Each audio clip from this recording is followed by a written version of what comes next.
Hello, welcome to the news at 10 on Nta News24, live from Abuja. I'm Ogochkuka Ona. President Bola Tinubu engages media practitioners, tax them on patriotism. Well, is desirous of ensuring that every member of the media gets the benefit of this democracy. Nigeria's aviation gears towards better services, says Minister Festus Keyamo.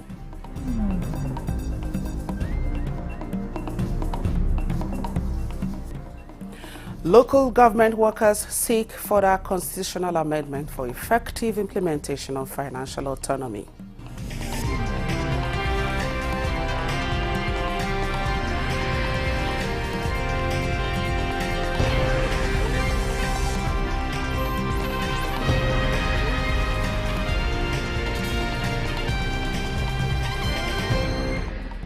President Bola Tinubu is putting media practitioners to task, urging them to remain factual, truthful, and patriotic in the discharge of their duties to foster peace and development in Nigeria.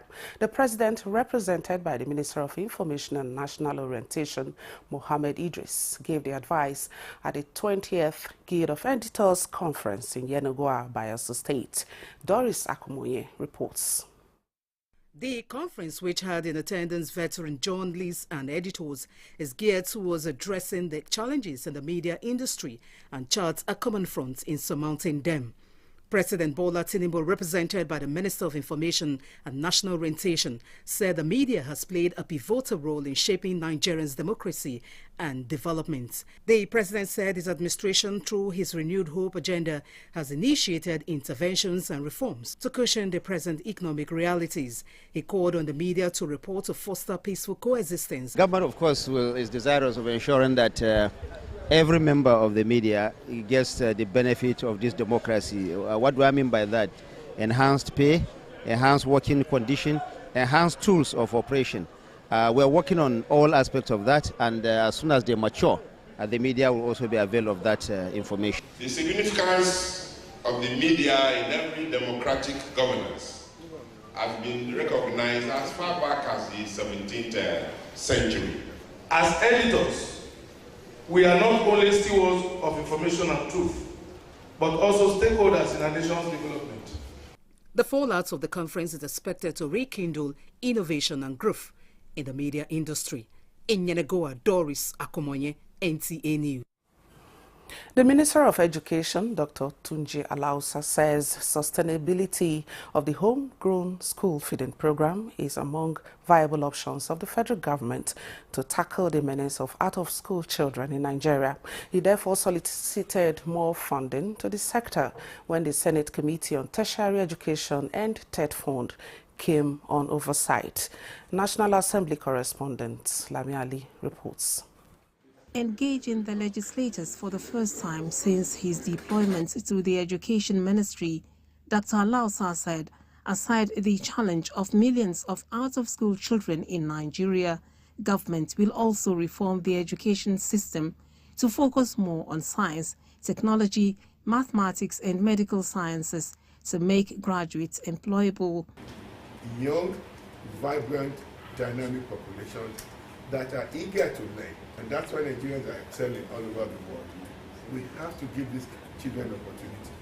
There's no need for us sending those children to university with all due respect to go and learn history.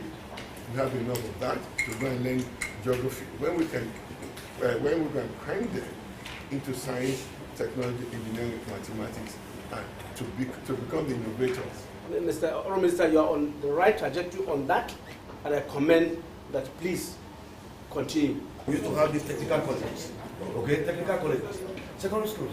We used to teach people carpentry, building, and other things there. We need to resort to that, as you have also rightly mentioned. The school feeding program is a wonderful program, but I must tell you, is a mess, especially the rural areas. I visited some schools where it was ongoing, and I saw what they were giving the children. The committee expressed worry over issues of security and energy in higher institutions, urging that uninterrupted power supply should be priority. Most of the allocation given to the universities are going in payment of electricity bill, and some of them even are disconnected. What are the pressing challenges of this ministry that you want this committee to take it on before the presentation of the 2025 budget? As the National Board for Technical Education, the committee disclosed that the act establishing the board will be amended to achieve intended goals. I hope this Third Fund Act can be amended so that polytechnics can also benefit. Why should we discriminate against polytechnics? They are also doing diploma and higher national diploma. The executive secretary used the opportunity to also appeal for sufficient allocation of funds. Lami Ali, Nta News. The Minister of Aviation and Aerospace Development, Festus Keyamo, says arrangements have been concluded to project the nation's aviation sector to global markets to attract more investments in the sector towards improving the nation's growth and development. The minister stated this while unveiling the master plan for hosting first ever Nigeria's International Air Show. Aliu Kebiru reports. The Nigerian International Air Show is a global conference set to bring together the global stakeholders in the aviation and aerospace development. Addressing media on the preparation ahead of the conference, the Minister of Aviation and Aerospace Development, Festus Keyamo, explains that the three-day conference is expected to take place in Lagos within the first quarter of 2025. He says it is a platform for the convergence of the aviation global industry players, regulators, aircraft manufacturers and operators, among others. And it's a place where people also cross-pollinate ideas too, the very modern ideas regarding aviation, in the field of aviation. Some of the biggest names in aviation will be coming to Nigeria. They'll be displaying their services, displaying their products also.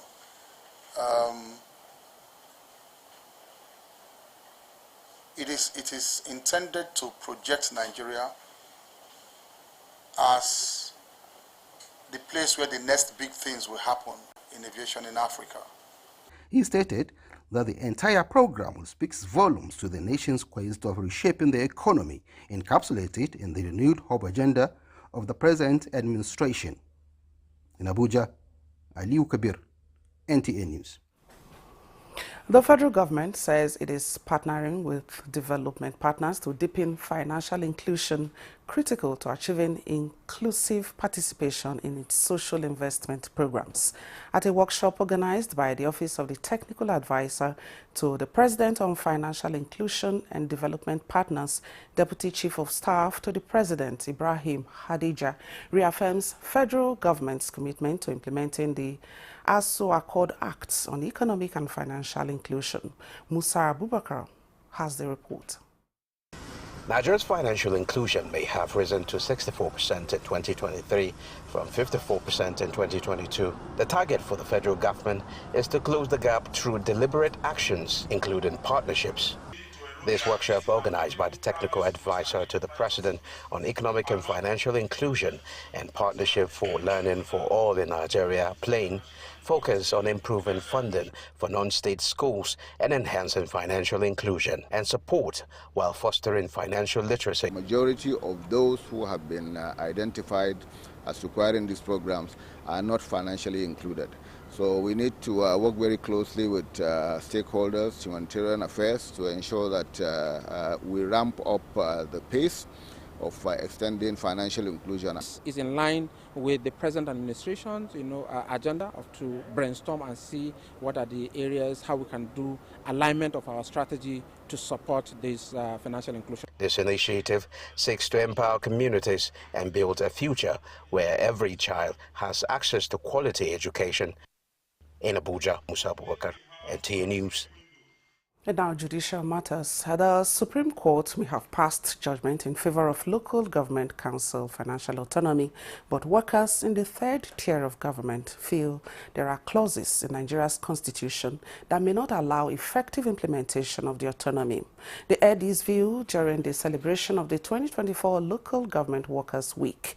Labour correspondent Joseph Olsen reports. Local government workers are among many Nigerians that celebrated the Supreme Court judgment granting local government financial autonomy. Effectively. It is a move they believe will revitalize development at the grassroots. A financial, strong, people-driven, people-centered local government is a democratic right of Nigerian people. We must adopt bottom-up approach to governance. The people at the grassroots will be able to hold that chairman in a particular local government accountable. So if a chairman, local government X, collects monthly allocation and decides to give it to the governor, it's okay. Let the people hold him accountable. So if he will be bold enough to tell the people of his local government that my allocation for this month was given to my state governor. But beyond the judgment, local government workers are worried that the federal allocations are yet to enter the accounts of the third tier of government, while some state governors have already taken steps to establish another joint account with councils to enable the states have access to the council's funds. They want a constitutional amendment that will abolish the joint account and other legislations that will spell out clear financial obligations for the councils. The Supreme Court judgment has also raised some issues where people have said it's against the spirit and letters of especially Section 7. We need to now amend Section 7 to reflect the spirit and letters of the judgment. For instance, the issue of local government elections, the abolishment of the JAC must be removed from Section 7, and conduct of local government elections and the control of those resources must also be clearly defined. And the Workers' Union have dedicated an entire week to share ideas on making local government administration work effectively in the country. They hope the National Assembly will buy the idea of constitutional amendment to support effective application of the financial autonomy. In Abuja, Joseph Otsen, Nta News. In the meantime, the Fiscal Responsibility Commission is leveraging autonomy granted to local governments to ensure transparent management of financial resources to support federal government's efforts in strengthening the economy. This is as the Commission's chairman, Victor Morako, engages stakeholders in Abuja on the need for transparency and accountability at the sub-national levels. Alika Okpanachi Arwa reports. Nigeria's Fiscal Responsibility Commission and some related stakeholders are at work here to domesticate fiscal responsibility agencies in states across Nigeria. The goal here is to support the federal government's renewed efforts to curb financial leakages and misuse of funds. If we get it right at the local government level, it's the center point of development. Insecurity will reduce because the local government chairman, his councillors can be held accountable for whatever happens in every ward or community in our country. It's important for us to explore what are the parameters of fiscal responsibility. It's a big challenge for them. And then they should make no excuse. The federal government, state government, and local government are all on the same page on what they should do with our scarce resources and how they can promote investment. So far, only 25 states out of 36 states are on board, and participants at this workshop insist this is not okay. They appealed to states yet to enact fiscal responsibility legislation to do so by creating agencies to effectively manage their resources. If you would take out only the federal and leave the states or leave the local government, then it is not going to be holistic. It means when the federal is doing, then the states, if a prudency is not observed in at the state level or local government, then those areas will be lacking. My commission in Kwara State, we wrote letters to the 16 local government area councils, informing them of the existence of the Fiscal Responsibility Commission in the state. They also emphasized the need for more sensitization and capacity building at the grassroots to help tackle issues that hinder effective management of government revenue and expenditure in the states. In Abuja, Alika Okpanachi, Arua, Nta News.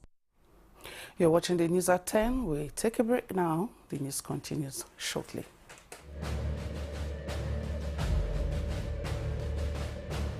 The dreams that our founding fathers envisaged are still work in progress. Every day, we put our hands on the plow, determined to do a better job of it. While it is tempting to focus on what has been left undone and where we have stumbled as a nation, we must never lose sight of how far we have come in forging and holding our country together.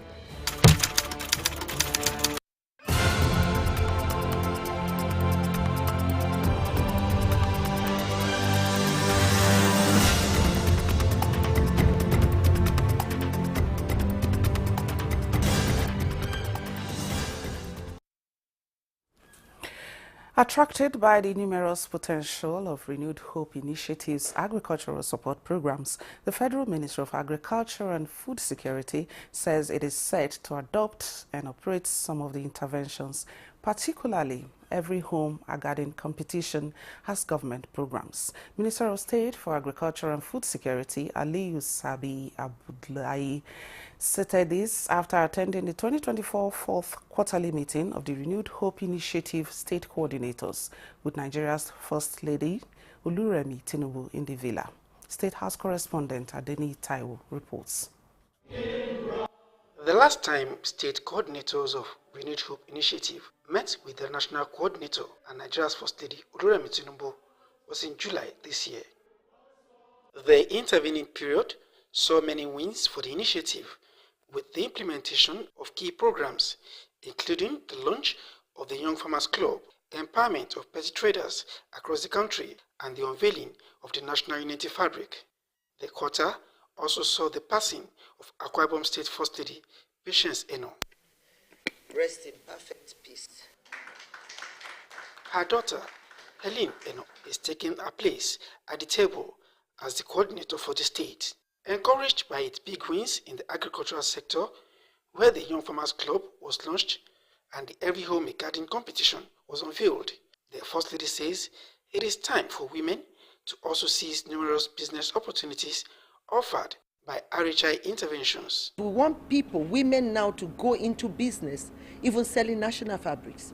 Because if people receive one and it's worn out, they want to buy again. That is an open door for business. We gave them the two companies, and they are indigenous companies in Nigeria. It's going to create jobs, it's going to create, add money into the economy. And that's the way I see that.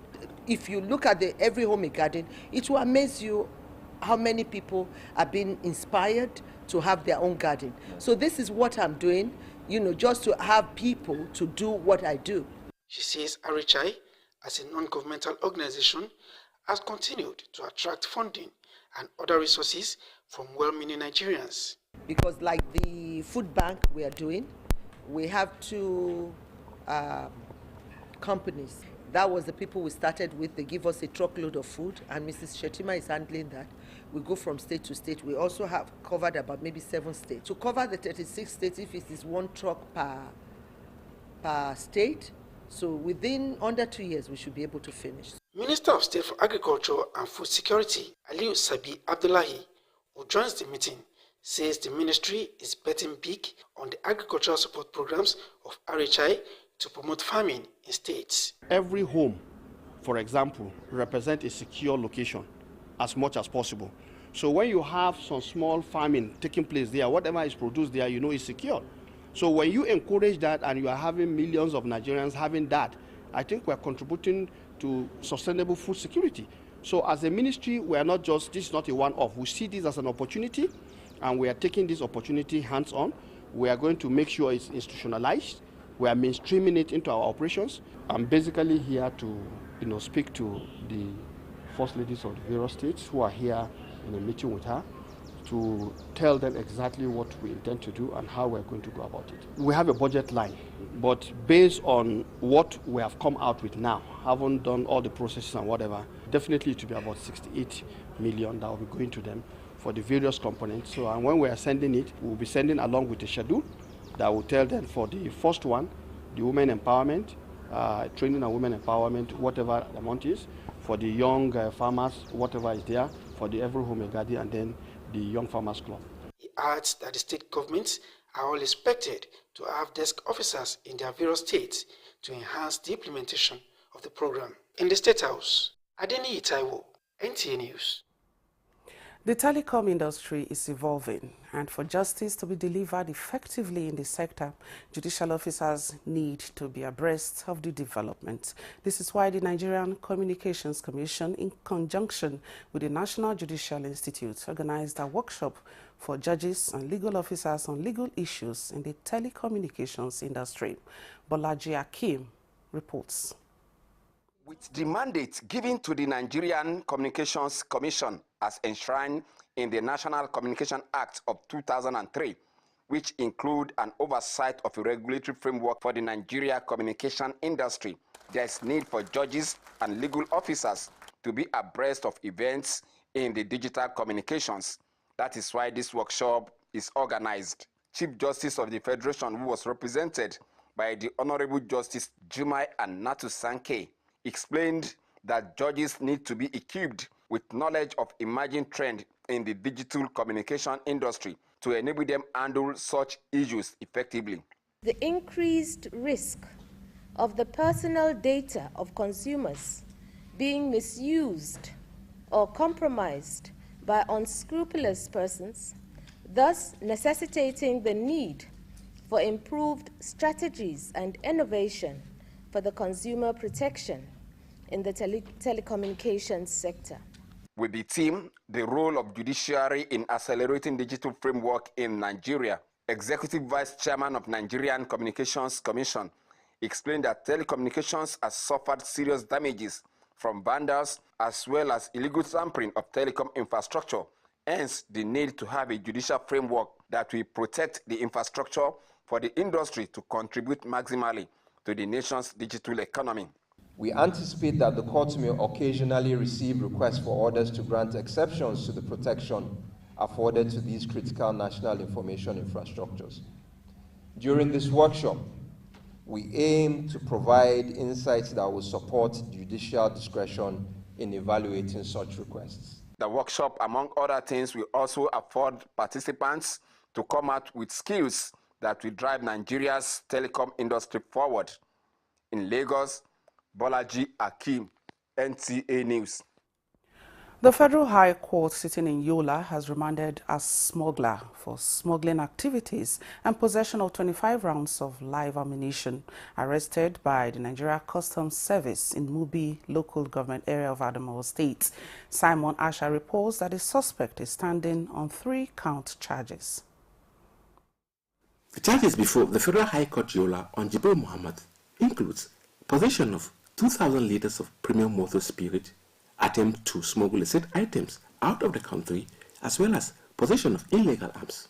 This is said to have contravened Section 1 Sub 19 and Section 1 Sub 17A Miscellaneous Offences Act of the Federal Government 2004 and Section 8 of the Firearms Act, which is punishable under Section 27 of the Firearms Act laws of the Federal Republic of Nigeria 2004 as amended. After hearing from both the prosecuting and defense counsels, Justice Bala Khalifa Muhammad Usman of the Federal High Court Yola remanded the suspect into the Nigerian Correctional Center, Yola. We have overwhelming evidence for the court to convict the defendant as charged. On the angle that they want our client to be reminded, we said no, we already filed an application before the Honorable Court, application for the bail of our client. And we intimated the court that we have already served them since on the 31st of October, and we are ready to move the application. The court thereafter adjourned the case to the 11th of November 2024 for hearing on bail application by the defense counsel.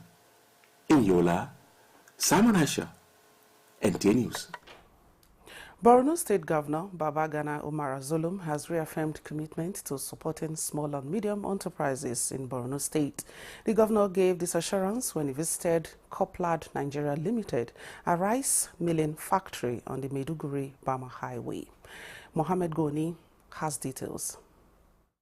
The governor noted that his administration is mindful of the role SMEs play in job creation and poverty alleviation, particularly now that Borno is healing from the effects of over-educated long Boko Haram insurgency. During the visit, Governor Zulum directed the Ministry of Commerce, Trade and Investment to assess Copland Limited's challenges and recommend ways the government can support the company. And I also want you to look, see beyond this one, since you have some certain experience, have a modern right of accessing machines. So that we can see how China will have them. That's what we do. Inshallah, the rest is assured that we will not come to that. He equally directed the Ministry of Agriculture to provide the company with paddy rice from the government's stock that was locally cultivated within Borno. The governor charged the management of Copland Limited to maintain consistent production so that the company could grow and contribute to the economic prosperity of Borno State. Governor Zulum had earlier approved the release of 814 million naira to 9,154 MSMEs in addition to disbursement of funds for different economic empowerment initiatives from 2020 to 2022. In Maiduguri, Mohammed Goni, Nta News.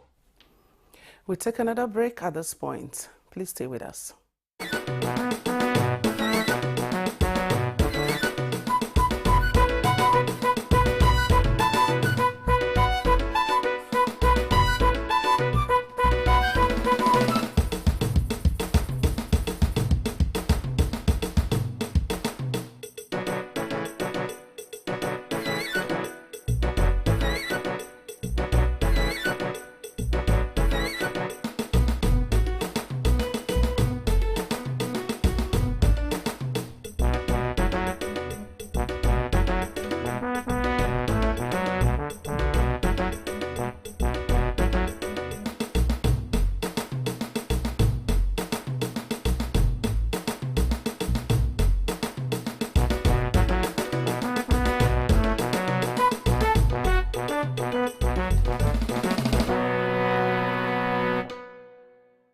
Thank you for being there.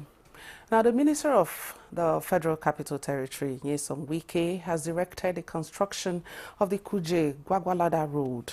The minister gave the directive during the inspection tour of the ongoing Kuje Township and dual carriageway from the Airport Expressway.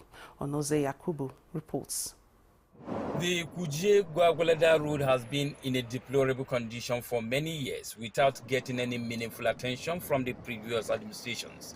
But that will soon be a thing of the past, with the inspection visit by the FCT Minister Nyesom Wike to Kuje Town.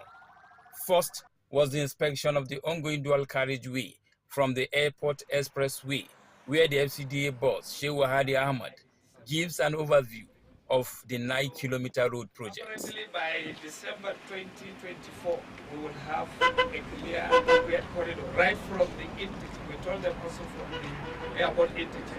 There's a road plastic which they are also already programming to do. So that by the time you come next, we should hopefully be presenting to you a full entire corridor of the airport Kuje Road highway fully acquired, and then with some to the level of the. It is on top of that macadam will come and place binder and wearing costs.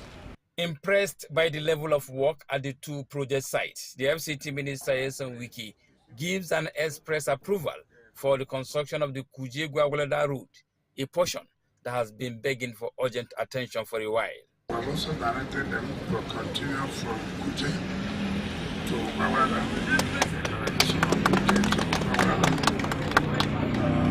That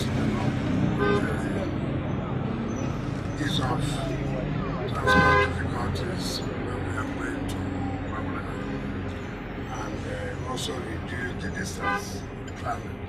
This infrastructure development in Kuje Area Council prompted some youth into wild jubilation on citing the minister.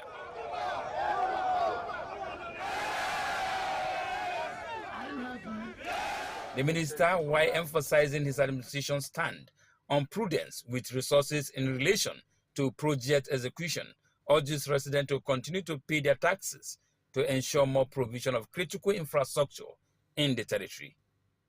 Onoze Yakubu, Nta News. The National Hydroelectric Power Producing Areas Development Commission, NHYPADEC, has presented startup kits to 689 youths in Benue State as part of its Youth Transformation Program. Beneficiaries were trained in various skills, including fashion designing, poultry, and solar installation. Simbiat Agbaji completes the report. I want to say thank you to HYPADEC for giving me this opportunity and every one of us, the beneficiaries. The training is all about helping us to also be able to train others in the future so that they can benefit from us. Youths like Fanendo are faced daily with challenges of youth unemployment, poverty, insecurity, to mention a few. It is to address these issues that President Bola Ahmed Tinubu's administration through NHYPADEC has flagged off the distribution of startup kits to 689 graduates of the NHYPADEC Youth Transformation Program in Benue State. The program has been particularly successful in agricultural-related vocations, with significant numbers in poultry farming, fish farming, irrigation farming, and crop production. Representative of the Secretary to the Government of the Federation, his Chief of Staff, Simeon Tiungu, said the program was part of the government's commitment to tackling poverty. Let me assure you that this administration will leave no stone unturned towards supporting NHYPADEC in the discharge of its functions that is majorly targeted at our nation's advancement. Governor Alia, represented by his deputy Sam Ode, described the program as a beacon of hope and opportunity for the youth to unlock their potentials. You will face hurdles and uncertainties, but do not let all of that deter you. Be determined to succeed. Other stakeholders present encouraged graduates to make good use of their kits and appeal to other agencies to take a cue from NHYPADEC so as to help the government bridge the gap of unemployment. In Makudi, Simbiat Agbaji, Nta News. The Transmission Company of Nigeria, TCN, says the disturbance on the national grid experienced Thursday is as a result of sudden rise in frequency, and the recovery efforts commenced immediately with electricity supply restored in some parts of the country within 28 minutes. TCN notes that the frequency spike was caused by issues encountered at one of the substations, also due to the ongoing repair work on the transmission lines along the Shiroro-Mando axis. Major upgrades are the Jeba transmission substation and the restoration of the second Ugwaji-Apia transmission line. Some degree of instability in the system, TCN says, is likely to persist until all major works are completed. TCN regrets impact of these disruptions and asks for the understanding and the patience of the consumers as it remains committed to improving the reliability of electricity supply.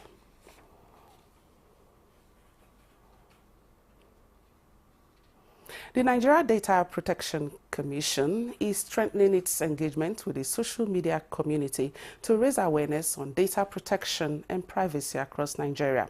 Speaking in Abuja, the National Commissioner of NDPC, Vincent Olatunji, announced that the Commission is reaching out to prominent media influencers Adeoluwa to support federal government's efforts in promoting data protection by leveraging influencers' platforms. The NDPC aims to counter misinformation, reduce the spread of fake news, address hate speech, and combat various forms of cyberbullying. With around 40 million Nigerians active on social media daily, this initiative emphasizes the need for data collectors and processors to strictly adhere to established data protection guidelines. I know that so many things are going on, and we don't really bring this one to where people probably understand you. They were so much, we are not doing anything.